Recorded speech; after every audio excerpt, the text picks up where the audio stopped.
আমরা আছি বলে না আপনারা সবাই ভালো আছেন।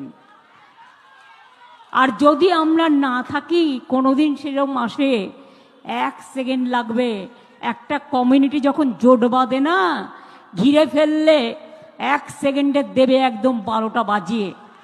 যদি নিজেদের 13টা বাজাতে না চান, বিজেপির অপপ্রচারে কেউ ভুল আপনার দম থাকলে, আপনার দলের দম থাকলে আপনি মুখে বলুন কোন কমিউনিটির কথা আপনি বলেছেন। আমি মমতা ব্যানার্জিকে খোলা চ্যালেঞ্জ করছি, আপনি যদি আপনার যদি ক্ষমতা থাকে আপনি সেই কমিউনিটির নাম করুন। কোন কমিউনিটির ক্ষমতা আছে যে হিন্দু সনাতনীদেরকে খতম করবার? আপনি পশ্চিমবঙ্গের মুখ্যমন্ত্রী হিসাবে এই কথা বলেছেন। আপনার দম থাকলে, আপনার দম থাকলে, আপনার দলের দম থাকলে আপনি মুখে বলুন কোন কমিউনিটির কথা আপনি বলেছেন। এত বড় অপদার্থ মুখ্যমন্ত্রী পশ্চিমবঙ্গের মানুষ দেখেনি।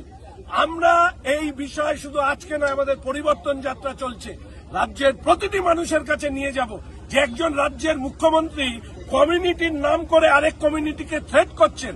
আমি বলবো, এর আগে আমি বলেছি, এই মুখ্যমন্ত্রী মুসলিমদের থেকে বেশি মুসলিম হতে চায় এবং সেই করতে গিয়ে তিনি দাঙ্গা বাজানোর পরিকল্পনা করেছেন। মুসলিম যারা পিছিয়ে পড়া মানুষ তাদেরকে গর্তে ঢুকিয়েছেন।